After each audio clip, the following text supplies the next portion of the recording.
অধ্যায় ৬ ধ্যানযোগ ১৯ নম্বর শ্লোক যেখানে বলা হচ্ছে বায়ু শূন্য স্থানে দীপশিখা যেমন কম্পিত হয়। বৈজ্ঞানিক ভুল একবার ভাবুন।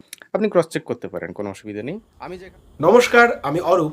যে ভিডিওটা রিয়াকশন দেওয়ার জন্য আমি এসেছি তার একটা ঝলক আপনারা অলরেডি দেখে ফেলেছেন। তাই চলুন কথা না বাড়িয়ে যে ভিডিওটার ব্যাপারে আজকে কথা বলবো সেটা আগে একটুখানি দেখে নিই।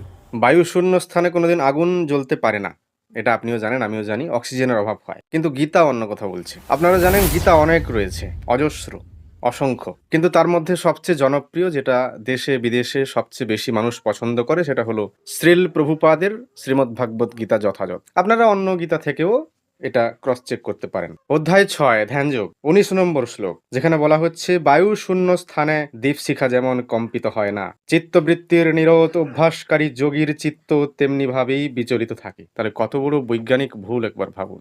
আপনি ক্রস চেক করতে পারেন, কোনো অসুবিধা নেই। আমি যেখান থেকে রেফারেন্স দিলাম তা হলো শ্রীমদ্ভাগবত গীতা যথাযথ, সুলভ সংস্করণ, ভক্তি বেদান্ত বুক ট্রাস্ট, অনুবাদক শ্রীমৎ ভক্তিচারু স্বামী। বক্তার এই বক্তব্য থেকে যে কথাটি বেরিয়ে এলো সেটা হচ্ছে যে ভাগবত গীতার এই ষষ্ঠ অধ্যায়ের ১৯ নম্বর শ্লোকের প্রথম যে লাইনটা, সেখানে একটি বৈজ্ঞানিক ভুল আছে।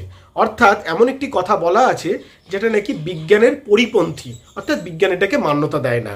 চলুন সেটার ব্যাপারেই আমরা কথা বলছি, সেটা ঠিক কি ভুল সেটা তো জানবই। তার আগে আপনাদেরকে একটা ছোট্ট কথা বলি। ধরুন এরকম একটা সন্ধ্যাবেলা, বৈশাখের এক সন্ধ্যাবেলা হঠাৎ করে দেখলেন কাল বৈশাখী আসছে, কালো মেঘ আকাশ ভরে উঠেছে, এখন প্রচণ্ড ঝড় এসেছে। প্রচণ্ড ঝড় আসার ফলে কি হলো, কারেন্ট কিন্তু চলে গেল, চারিদিক অন্ধকার হয়ে গেছে।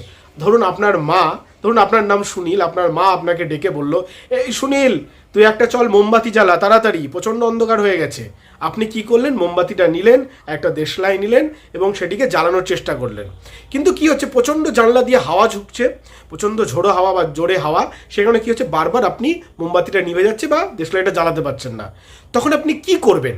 আপনি নিশ্চয়ই এমন একটা জায়গা খুঁজবেন, এমন একটা কোণা খুঁজবেন, বা এমন একটা স্থান খুঁজবেন যেখানে বাতাস নেই, ঠিক আছে, বা বাতাস এই যে হাওয়াটা সেটা নেই, এরকম একটা জায়গা খুঁজে সেখানে জ্বালাবেন। ওকে, তো এই যে আমি এতক্ষণ যে কথাটা বললাম, আপনার কি মনে, এই কথাটার মধ্যে কোনো ভুল আছে?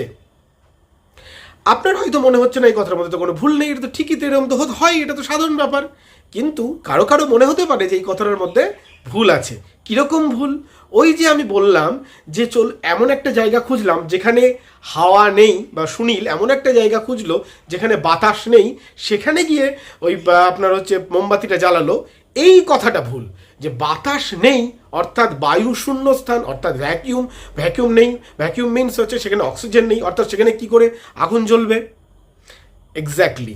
তো এইটা কিন্তু সেই বক্তার কাছে মাথায় এলো যে সত্যি তো এটা বায়ু শূন্য স্থান, কিন্তু আপনি ভেবে দেখেছেন যে এটা অ্যাকচুয়ালি বাতাস নেই বলতে কি বায়ু শূন্য স্থান বোঝানো হয়? তো প্রত্যেকটা কথা আমরা যে কোনো ভাষায়, যে কোনো ল্যাঙ্গুয়েজে যখন কথা বলি না, এটা মাথায় রাখতে হবে যে বিজ্ঞানের যে ল্যাঙ্গুয়েজ ম্যাথামেটিক্স আর আমাদের যে কথা বলার যে ল্যাঙ্গুয়েজ, সেই ল্যাঙ্গুয়েজের মধ্যে একটা বেসিক পার্থক্য আছে। হ্যাঁ, আমাদের এখানে ল্যাঙ্গুয়েজ বলতে গেলে আমাদের কিছু কিছু শব্দ চয়ন করতে হয়, এবং এক একটা শব্দের এক এক রকম মানে হয়, বা অনেক মানে হয়, একটা শব্দের অনেক রকম মানে হয়।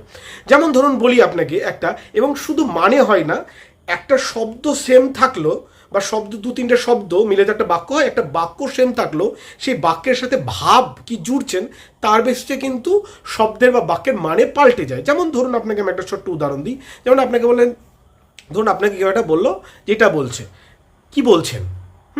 এটাকে দেখুন, আমি বলি যদি এরকম এরকম ভাব আমি যুক্ত দিয়ে বলি, কি বলছেন, এটা একটা মানে হবে।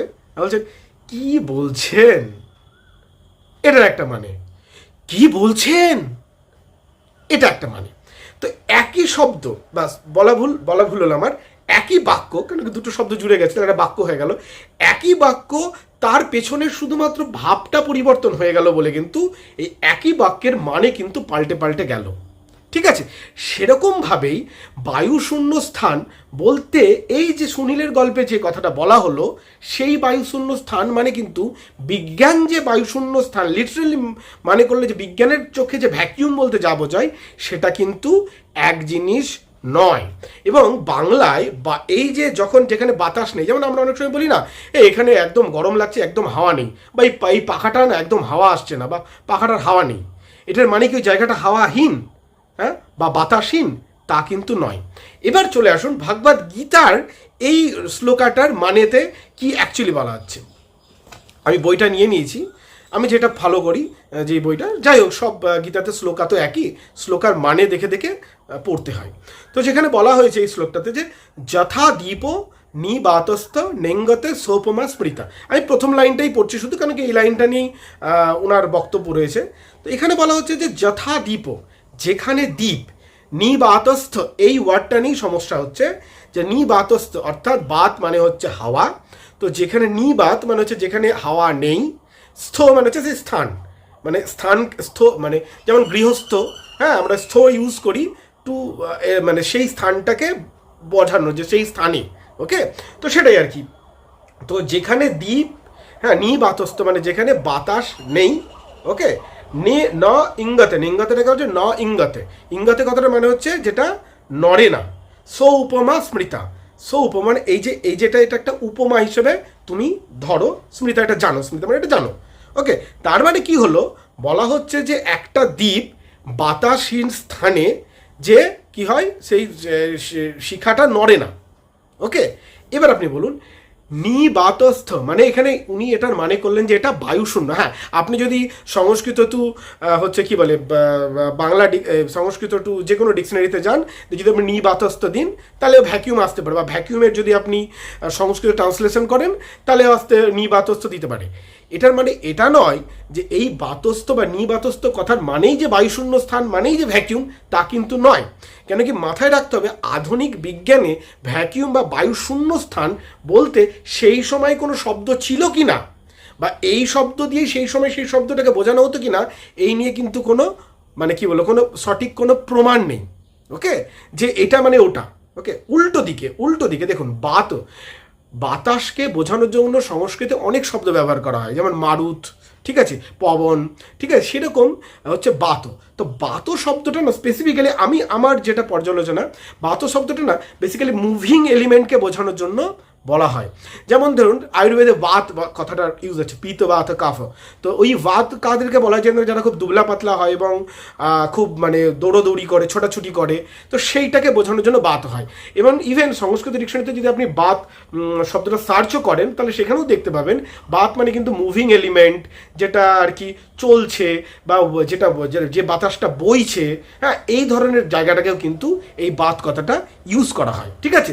বাট আমি যদি একদম সোজা শব্দ বলি, ভাই বাত মানে বাতাস, বাত মানে বাতাস নেই। আচ্ছা, এই বাতাস নেই, ওই একই রকমভাবে সুনীলের হাওয়া নেই, দুটো এখন পর্যন্ত ধরে নিন ঠিক, ওই বাতাস নেই আর সুনীলের হাওয়া নেই, একদম ঠিক জায়গাতে আছে, ওকে। এইবার কোন পরিপ্রেক্ষিতে বলা হচ্ছে, ওখানে বলা হচ্ছে মোমবাতি জ্বলল না বলে উনি একটি বাতাসহীন স্থানে চলে গেলেন। এখানে কি বলা হচ্ছে, বায়ু শূন্য স্থানে কি দ্বীপের যে শিখা বা দ্বীপ সেটা নড়ছে না, ভালো করে বুঝুন, নড়ছে না। বাতাস শূন্য স্থানে দ্বীপের শিখা নড়ছে না, নিভে যাচ্ছে না, বা দ্বীপ জ্বললই না এরকম প্রশ্নই কিন্তু আসেনি। কথাটা কি হচ্ছে, দ্বীপের শিখা নড়লো না, তাহলে বাতাস শূন্য স্থানে যেভাবে দ্বীপের শিখা নড়ে না, তাহলে এটা কি বোঝানো হচ্ছে, এটা বোঝানো হচ্ছে যে এটা হচ্ছে এমন একটা জিনিসের জায়গা যেখানে বাতাস নড়ছে না, ওকে। এটার মানে বায়ু শূন্য বা ভ্যাকিউম বা এয়ারলেস এটা কিন্তু বলা হয়নি, এটা খুব একটা সাধারণ উপমা, এখানে গীতাতে সেটাই বলে, এটা জাস্ট একটা উপমা, যে যেভাবে বাতাসহীন স্থানে মানে যেখানে হাওয়াহীন স্থানে দ্বীপের শিখা নড়ে না, নিভে যায়, জ্বলে না, এগুলো বলেনি কিন্তু। যদি বলতো জ্বলে না তাহলে তাও ওটা ভ্যাকিউমের কনসেপ্ট আসতো, ওকে। তো এটাই হচ্ছে মানে এই শ্লোকাটার একটা সিম্পল মিনিং। আর একটা জিনিস এখানে দেখুন, আমরা তো গীতাতে যেই এইখানে যে শ্লোক বা উপমাগুলো দেওয়া হচ্ছে সেটা তো পৃথিবীর উপমা দেওয়া হচ্ছে। তো এখানে বায়ু শূন্য স্থান এরকম কোনো স্থান জেনারেলি কিন্তু থাকে না, ঠিক আছে। এটা কোনো আর্টিফিশিয়ালি ক্রিয়েট করা জায়গা তো নয় যেখানে ভ্যাকিউম আপনি ক্রিয়েট করছেন। তো জেনারেলি এই পৃথিবীতে বায়ুশূন্য স্থান বলে জেনারেলি কিন্তু হয় না।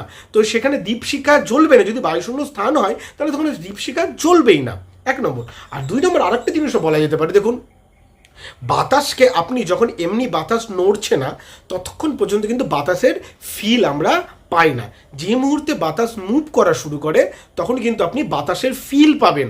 অর্থাৎ হাওয়া যতক্ষণ না চলে ততক্ষণ মনে হয় যে এখানে হাওয়া নেই, আমরা এটাই জেনারেলি বলি। ঠিক আছে, হাওয়া চললেই, যখন হাওয়া মুভ করে তখনই আমরা হাওয়ার ফিল এই ত্বকে অনুভব করে। ঠিক আছে, তো নিবাতস্ত মিনস কিন্তু হাওয়া না চলার, মানে না চলাটাকে বলা হচ্ছে।